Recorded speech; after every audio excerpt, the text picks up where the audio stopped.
আজকে রোদ উঠেছে, এত সুন্দর লাগছে চারিদিকটা, কি বলবো। আর দেখতেই পাচ্ছ, সকাল সকাল ছাদে চলে আসলো, জামা কাপড় মেলে দিলাম আর গাছে ফুলগুলো তুলে নিলাম। জবা ফুল ফুটেছে, 2-4টে ফোটে, বেশি ফোটে না। আর ছাদে এই যে দোপাটি ফুল গাছগুলো হাওয়ায় দুলছে। রোদ উঠলে এরাও বেশ হাসি খুশি থাকে, আর মনটা সত্যি সত্যি এদের দেখলাম মানে সবারই মন ভালো হয়ে যায়। চলো রান্না করি। আজকে আজকে ব্রেকফাস্টে আছে, আজকে পাস্তা করব, হোয়াইট সস পাস্তা।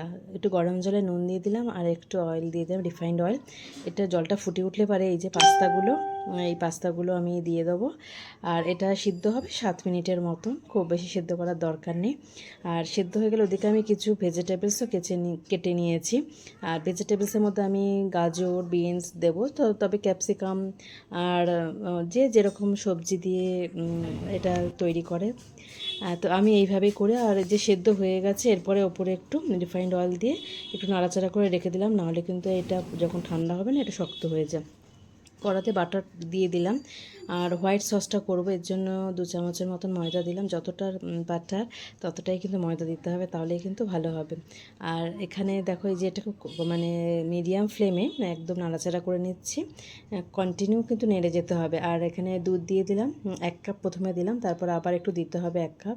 একটু চিলি ফ্লেক্স দিয়ে দিলাম, গোলমরিচ গুঁড়ো দিলাম, একটু সামান্য নুন দিয়েছি, দিয়ে খুব ভালো করে এটা মিক্স করতে হবে কিন্তু, নাহলে যদি মিক্স করা না হয় তাহলে কিন্তু এগুলো ডেলা পাকিয়ে যেতে পারে।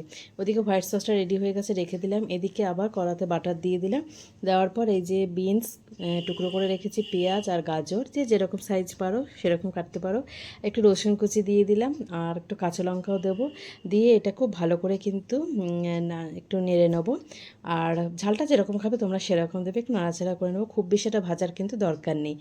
আর ওদিকে হোয়াইট সসের মধ্যে আমি ভেজিটেবলসগুলো দিয়ে দিলাম, এরপরে পাস্তাগুলো দিয়ে একটু নাড়াচাড়া করে নেবো। যদি কেউ চিজ পছন্দ করো চিজটা কিন্তু দিয়ে দিতে পারো, দারুণ হয় খেতে। আর একটু গোলমরিচ গুঁড়ো, নুন দিয়ে দিলাম স্বাদ মতো, নামিয়ে রাখলাম। উপরে একটু চিলি ফ্লেক্স দিয়ে দিলাম, এই যে গোলমরিচ দিয়ে দিলাম। খুব ভালো লাগে আমার এরকম হোয়াইট সস পাস্তা। এর আগের কিন্তু আমি দেখিয়েছিলাম টমেটো সস দিয়ে যে পাস্তাটা, আর এই পাস্তাটা খেতে কিন্তু দারুণ হয়। তো যারা ভালোবাসো তারা তো জানোই কীরকম হয়। আজকে টিফিন বক্সে কিন্তু আমি এই পাস্তাটাই দিলাম। এই পাস্তাটা গরম গরম খেতে বেশি ভালো লাগে, আর চিজ দিলে পারে আরও বেশি ভালো লাগবে। যারা চিজ পছন্দ করো অবশ্যই দিতে পারো, বেশ ভালো লাগবে। তো আজকে আমার টিফিন বক্স রেডি হয়ে গেলে, দেখতেই পাচ্ছ টিফিন বক্সে কী আছে। একটু পাস্তা দিয়ে দিয়েছি, আর একটা কলা আছে, আর একটু মৌসুম্বি লেবু আছে। সুন্দর করে টিফিন বক্স সাজিয়ে দিলে যে খায় তার ভালো লাগে। আর সব সময় কি করে আমি চেষ্টা করি বাড়ি থেকে কিছু টিফিন বক্স রেডি করে দেওয়ার, মানে টিফিন রেডি করে দেওয়ার, যাতে টিফিন বক্সের সাথে সাথে করে নিয়ে যেতে পারে। এতে তার মনটা ভালো হয়। যতই বাইরে সব কিছুই পাওয়া যায়, কিন্তু বাইরের খাবার আমারও পছন্দ না খাওয়াটা। আমি যখন করে দিচ্ছি যেরকম পারি আমি সেরকমভাবেই করে দেওয়ার চেষ্টা করি। আমিও এই ব্রেকফাস্টটাই খেয়ে নিলাম, ভীষণ ভালো লাগে আমার এরকম হোয়াইট সস পাস্তা। আর এদিকে রান্নার জোগাড় করে নিচ্ছি। চলো রান্নাতে আজকে কি করব, ইলিশ মাছ আছে। ইলিশ মাছ তোমার হচ্ছে তেলের মধ্যে আগে থেকে নুন হলুদ মাখিয়ে রেখেছিলাম, তেলের মধ্যে এটা হালকা করে ভেজে নিচ্ছি, খুব বেশি কড়া করে আমি এটা ভাজবো না।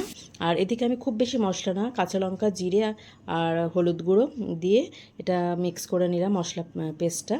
আর এদিকে তেলের মধ্যে একটু কালো জিরে দিয়ে মশলা বাটাটা দিয়ে দিলাম, জল দিয়ে গুলিয়ে নিয়েছিলাম মশলাটা, তাহলে কি হয় পুড়ে যাবে না।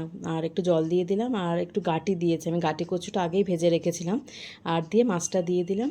আর তৈরি হয়ে গেল আজকে আমার ইলিশ মাছের ঝোল গাটি কচু দিয়ে। একটু সর্ষে বাটাও দিয়ে দিলাম, বেশ ভালো লাগে এরকম মাছের ঝোল হলে না।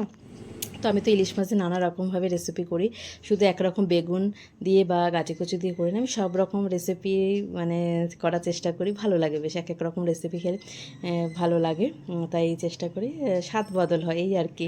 তো আজকে লাঞ্চ থালিতে দেখো আছে গরম ভাত আর পেঁপে সেদ্ধ আছে, আর আমাদের গাছের পেঁপে, ছোলার ডাল আছে, আর আছে মাছের ঝোল গাটি কচু দিয়ে, আর পাঁপড় ভাজা আছে, রোস্টেড পাঁপড় এটা।